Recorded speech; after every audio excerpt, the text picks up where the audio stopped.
Hi, my name is Kathryn Brennan, and the aim of my work is about recognising and raising awareness of prenatal alcohol exposure and fetal alcohol spectrum disorders in children and family assessments. And today I'm going to be introducing you to the pre-birth genogram. So this project was motivated by a practice observation regarding the volume of safeguarding referrals that come into children's social care which involve alcohol, either directly or indirectly. And in the final module of my Masters, I set out to explore why prenatal exposure to alcohol and FASD are not more prevalent or explicit considerations in the children and family assessment. Because in practice, I'd only encountered FASD twice, and both were referrals in respect of post-adoption placement breakdowns, the FASD label apparently part of the legal adoption proceeding pathway. So what do we know about prenatal exposure to alcohol? Well, there's a long documented history. However, it wasn't until relatively recently in the 1970s that Jones and Smith defined FAS as a cluster of birth defects categorised by the facial features we've come to associate with FAS. However, these facial features are only believed to account for 5 to 10% of the cases captured under the FASD umbrella. And while there are many teratogens, alcohol is unique insofar as it has the potential to damage all cells, and it's especially harmful to the developing brain because it remains vulnerable throughout gestation. And it's this type of longitudinal cellular vulnerability which is likely to account for the broad spectrum of conditions captured under the FASD umbrella. It's really important to remember that FASD is a whole body diagnosis, it's a largely invisible disability, and it's the largest cause or known cause of intellectual disability or difference. So in terms of the literature, when I was doing my research, I chose 3 contemporary UK-based studies, and while I appreciate this limited scope, to me they offered best evidence by way of relevance to the systemic framework of UK-based social work practice. The first paper was by Professor Mukherjee et al., and that examined the public knowledge of PAE. The second was a Salford paper by McCarthy et al., which was the UK's first prevalence study. And finally, a paper by Gilbert et al., which explored the experiences of social workers encountering FASD in practice. Now, unfortunately, together they paint a picture of health and social inequality, an unfortunate poster child for the lack of progress highlighted in the Marmot report and subsequent review. So FASD was found to be not only hiding in plain sight, but it's shrouded by shame and stigma, which McCarthy et al.'s research and prevalence study provides a pervasive argument as to why previous modelled estimates are only likely to be the tip of the iceberg, especially among the population of children known to social care. Now, these factors pose multifaceted challenge to a workforce which the final paper by Gilbert suggests is ill-equipped to deal with the storm approaching, not to mention the post-COVID Kerbal. So why is this important? Well, a review carried out in the Lancet identified 428 comorbid conditions that we encounter social work quite a lot, and I've offered a selection here. I mean, the first one that is worthy of a presentation in its own right is the diagnostic dilemma and the misdiagnosis of FASD, normally in terms of labels of ADHD and the like. The next half a dozen issues are the sort of bread and butter for our complex contextual safeguarding colleagues. So young people with a disrupted school experience, encounters with the criminal justice system, confinement, substance misuse. And now all of this kind of thing leads to exclusion and exploitation. I've highlighted radicalisation because that is something that on my search was missing from the FASD specific literature. These kind of issues feature a lot with the looked after children population. The Peterborough study by Gregory said that 27% of children were found to have symptoms of FASD, and this leads to difficulties in placement, instability, breakdown. And these are not issues related just to childhood, because our children tend to grow up and become adults and also repopulate. So often alcohol is intrinsically linked throughout family histories as well. Now, obviously, there's a health and social care burden and economic impact, but FASD has also been implicated in some serious case reviews. In Canada, for an example, there's The Two Tragedies, which was a serious case review centred around a 10-year-old young person who had been known to children's social care, very complex family circumstances, and a diagnosis of FASD, that went on to kill a little boy in a community centre, in a case which really echoed our own James Bolger, which involved obviously Robert Thompson and James Venables. So going back to my original question, why are PAE and FASD not more prevalent or explicit considerations? Well, I think the picture that we've created evidences the complex and pervasive nature of both notions, which give rise to multifaceted risks and challenges that really rest at the intersection of biology, family, community and social factors. These kind of issues not only necessitate an interprofessional response, but they position social workers front and centre by virtue of the systemic stance that we assume which is inherent to good practice. And we also seek to understand and chip away at the shame and stigma by parent-centred approaches at the core of our profession. So while this poses a very real challenge for social work, education has the power to break cycles, and I make no apologies for reading the final part of this slide verbatim, because timely diagnosis can mean the difference between appropriate support and intervention and enduring a lifetime of vulnerability and associated poor outcomes. Joined up, interprofessional interventions simply improve outcomes for children with FASD, and this is the piece of the puzzle that I want to take forward. So in terms of the development of my project, during my consultations, they snowballed really, which was fantastic because it allowed me to consider a range of perspectives and a range of ideas that were thrown into the melting pot.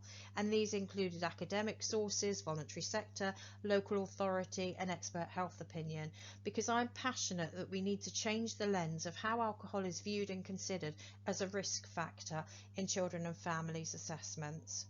So what I wanted to do was find a way of achieving the depth of proceedings, but right at the front end in the assessment, in a manner that was mindful of the gaps that the literature shows us between expert and public knowledge, but in a way that is ethically informed.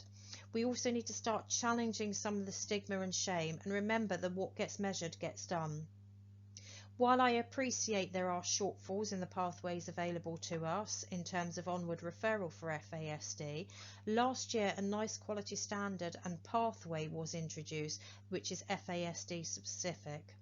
And while it may take a little while for this to filter through to practice, we need to start making sure our house is in order, so when that does come through and we have got referral pathways, we are ready and we are knowledgeable and we can pass those referrals straight forward.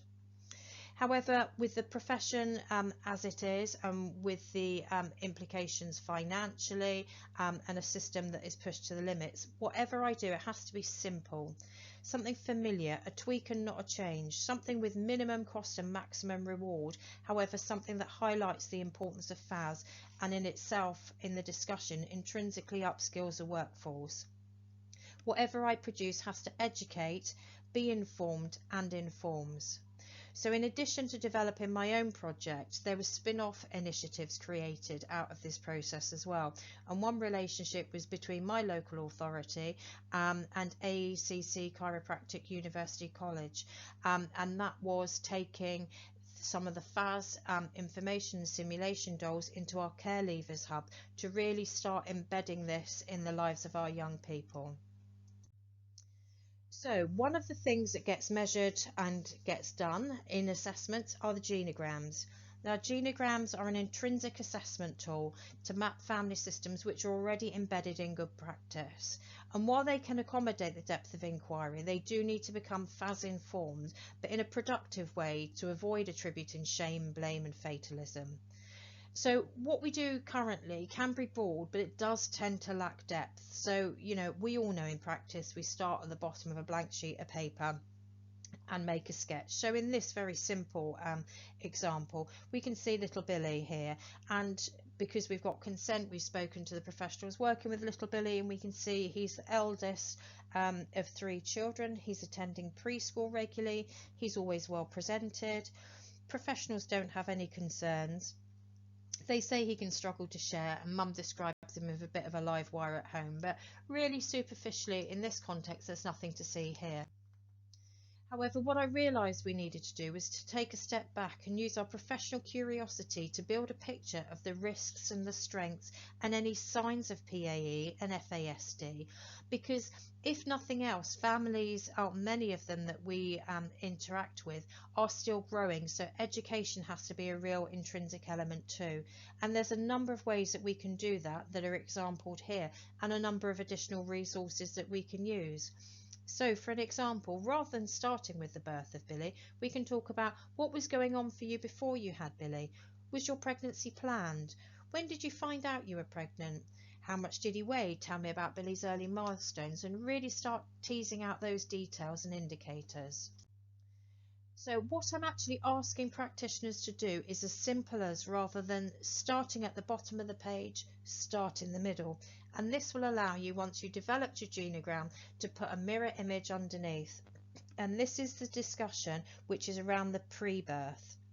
So in this instance, we see Billy, he was actually a surprise pregnancy. He was unplanned.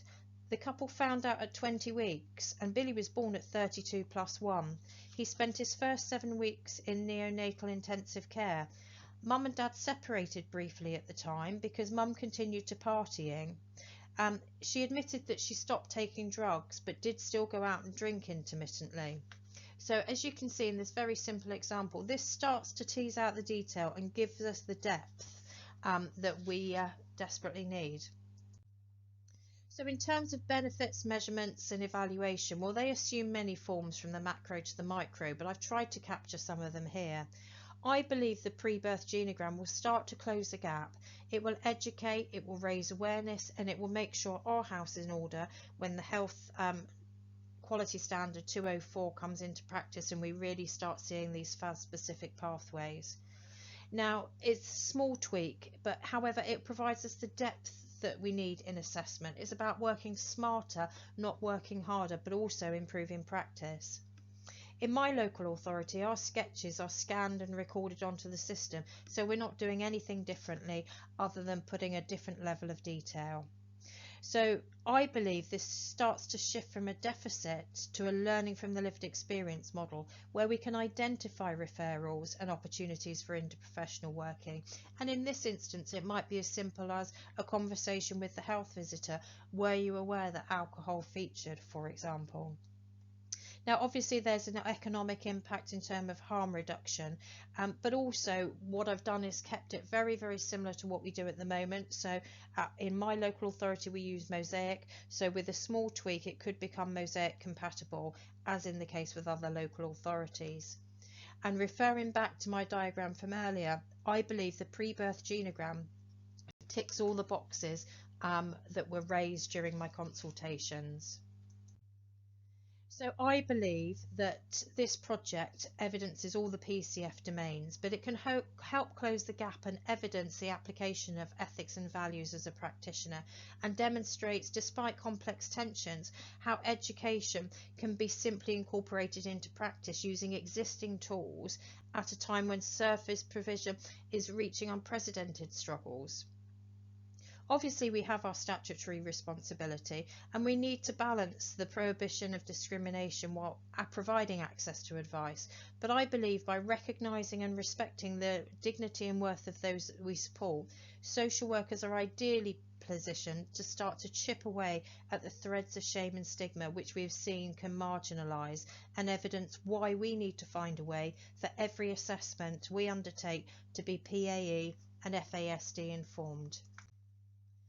Thank you for taking the time to listen to my presentation, and if you'd like to engage further in the discussion, please feel free to drop me a line.